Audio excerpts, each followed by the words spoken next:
Okay, so hey guys, and welcome back to another predictions video. In today's video, I'm going to be predicting the FaZe Temper versus Brueckner fight. And so if you're new around here and you haven't yet subscribed, please do so. Like the video if you do need like video, and let's get straight into it. So obviously, like I always do with these YouTube cards, there's not normally enough just to kind of speak about the main event. So I go through the whole card, not really knowing loads about each one, so if you're here for an in-depth breakdown, then probably you've come to the wrong place. But I do watch Misfits Boxing, and I understand the market that it's in, and I'm here for each and every event, and I've spoke about each and every event, done a prediction for each and every one, and so, we're going to start off with Anderson versus Davis for this one. Anderson, also like Ingram on this one.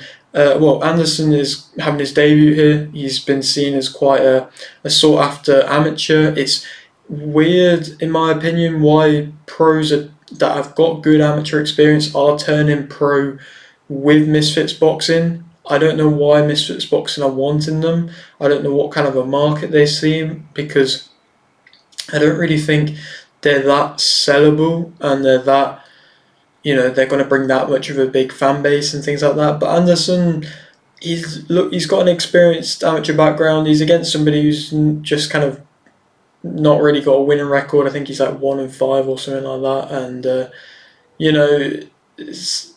I think Anderson's going to be able to win quite comfortably. But like I said, at the same time, this isn't influencer boxing. This isn't the Misfits boxing that everybody is used to. This is actually just to possibly fill up numbers or something like that, or to build a platform for a fighter. And I don't necessarily know why this is happening, but maybe Mams just knows people and has been told to give this guy a platform. But nonetheless, he seems like a nice guy, so I'm not saying anything bad on him. But I believe he'll be able to win comfortably. And I will only say kind of how they're going to win just for the main event for this event. And Ingram versus Schwartzberg is another fight. Ingram, I believe, has been training with like Kermel Moton and that kind of Mayweather type gym, and so he's, I suppose, going to have that bigger following from that. And he's fighting somebody as well who's not really got a name and is just a typically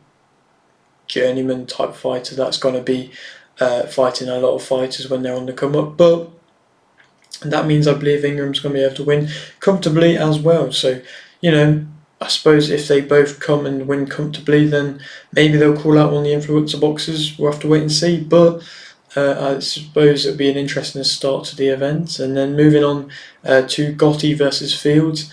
I don't really know too much about both of these. I know that they are working in the industry in which a lot of the female influencer Misfits boxers are, which is nothing wrong with that. But the only reason I'm going to say Fields is going to win is because she's an ex-ringer. She has been around boxing for a while, I'd presume, just working in the industry and things like that. So I believe this will probably be quite another quite messy female Misfits boxing fight, in which we have seen quite a lot of them. And I suppose there's more women that are wanting to get involved, which I'll never discourage. But it's it'll be interesting, and I think Fields will win a scrappy fight in the end. Moving on to Krakow versus Musa. This is going to be an interesting fight. Musa was meant to be fighting Valley Sharks in their kind of tournament lightweight Misfits boxing thing, and Valley Sharks is pulling out because of injury, I believe. So Krakow has come in after losing in his tournament first round fight versus Yuri Gang, I believe it was, and he didn't look awful in that fight. People were saying robbery and things like that. I think Yuri Gang did deserve to win. I think Krakow did look good at times, but I think he did gas out a little bit, and he was trying to force his way in, and Yuri Gang was fighting quite well off the back foot, and he wasn't really throwing too much into the later rounds, Krakow rounds. So in general, I think it was an interesting performance. But he's explosive, he's entertaining, I believe, and he's going to make it difficult for that of Musa, and I think he's going to be able to win. Coming in on short notice, I think Krakow is going to be able to win, and even possibly get a stoppage. I think physically, if he can use that explosiveness, he'll be able to catch Musa off guard and then be able to win that way, like I say, in an impressive fashion for himself. And I don't know necessarily if that means he's back in the tournament or not, but probably not.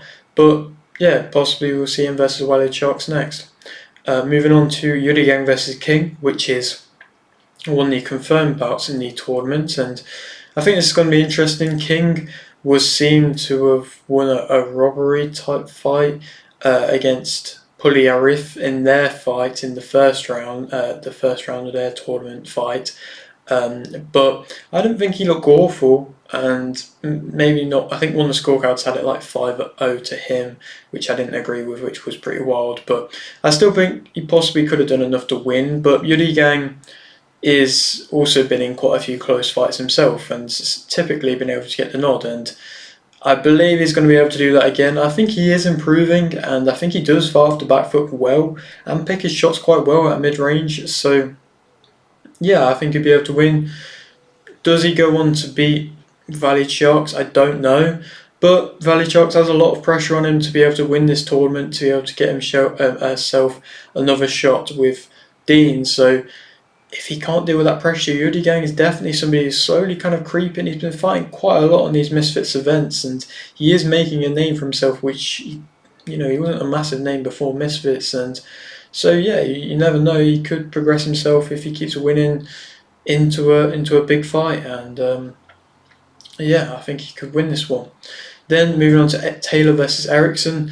This is an interesting fight. Eriksson was meant to fight somebody else. I can't remember off the top of my head who it was, but Eriksson, he's done a lot of things. He's gotten. I seen his karate fight, and that seemed intense, and it seemed like it was a big stoppage, that one. And Taylor's obviously coming off, well, supposedly meant to be fighting KSI, and now he's come on to this card, which is an interesting one, which I didn't expect him to want to fight on this one against Eriksson. But to be honest, I think he could be really jeopardising his chances of fighting KSI, especially if he loses this one, Taylor. And Taylor's style isn't fun. It's a typical messy one, that not really the most entertaining.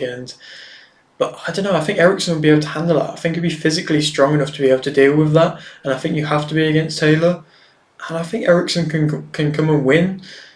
Taylor coming in on short notice, obviously he would have been training for the KSI fight, but nonetheless, yeah, I think Eriksson's going to be able to win. I think it's just to be interesting to see how Eriksson's gas tank holds up. If it does, then yeah, I think you could be able to win that one. And I mean, he becomes, I think, Misfits Cruiserweight Champion or something like that with that. So it's a big statement for him. Do I believe he'll be able to fight KSI afterwards? No chance. But, it's interesting, and that could be jeopardising, like I say, Taylor's chances of fighting KSI and missing out on that huge payday. And in the main event, it's a good matchup, I think, to be completely honest. Temper has been around in YouTube boxing for a while. He's had his highs and his lows, and he's always been a typically quite an impressive boxer, and has looked good in some fights. And in that Ginty fight, he looked very good as well, and I believe that was his last one. And he managed to make a knockout performance, and he made it messy, and he managed to win. But Brueckner, hasn't fought, I believe, since that sort of Pappy fight, and yeah, that was a big kind of defeat for him, and I'm sure that kind of knocked a lot of confidence in general. And I don't think he had loads of confidence into the ring in the first place. I think he looked a little bit, he froze a bit when he got under any sort of pressure or anything like that, and I just think he could do the same here.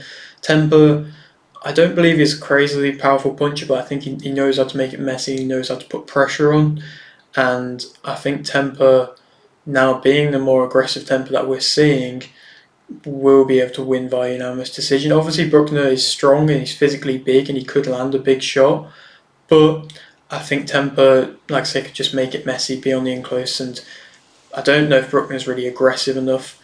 And like I say, I think he can freeze up at times as well, and I believe he will. And then Face Temper could be able to get a win. And I don't really know who he could go on to fight next. So it's kind of just whoever he wants to, really, with Misfits. But yeah, it's an interesting card. Probably not one of the most stacked or one of the most best Misfits cards. But to be honest, there hasn't really been loads of highly stacked Misfits cards as of recent. It has maybe not dropped off because it could reach back to a peak with other big names getting involved. That's the whole kind of beauty of Misfits boxing. If a couple bigger names get involved, then people start watching again. But for the moment, these kind of cards have just been being made. They're not really the most entertaining, and I'm sure they're kind of just being made because they have that contract with dazn that they have to live up to. Um, but yeah, that's my prediction. Hope you did enjoy. Like if you're new, like, subscribe if you're new, and thanks for watching.